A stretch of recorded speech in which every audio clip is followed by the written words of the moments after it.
കത്തിക്കടാ.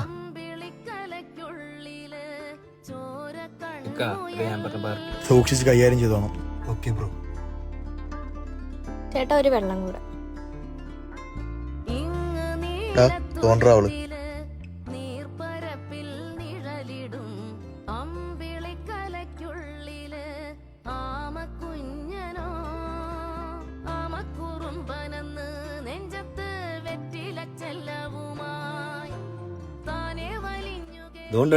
നീ പോയിട്ട് വാടാ. ഇങ്ങെടുക്കടി, നമ്മളെ നാക്കെട്ട് കിട്ടി. ഗ്ലൂക്കോസ് തീർന്നു. ഇനി നമ്മൾ നാങ്കട്ട സമയമായി. നമുക്ക് ആ കടയിൽ പോവാൻ പോ. അണ്ണാ സ്ഥിരമായിട്ട് നാങ്കട്ട തീർന്നു. നേരത്തെ വന്ന പെങ്കൊച്ചു മേടിച്ചോണ്ട്. ഇനി വേറെ എവിടെയും കട കാണില്ല. അച്ചപ്പവും കൊല്ലപ്പോ കൊച്ചാപ്പയ്ക്ക് ഇതാ ഇഷ്ടം. പൊട്ടിക്കലും കേട്ടോ. ഗൾഫ് എത്തിയാൽ മതിയായിരുന്നു. ഈ സമയത്ത് എവിടെ ഇത് കിട്ടും? ഞങ്ങൾ സ്ഥിരമായിട്ട് കഴിക്കുന്നത് 30 രൂപ വെച്ചോ. കൊച്ചൊന്നും വിചാരിക്കല്ലേ. പക്ഷെ ഞാനിങ്ങ് വല്ലാണ്ട്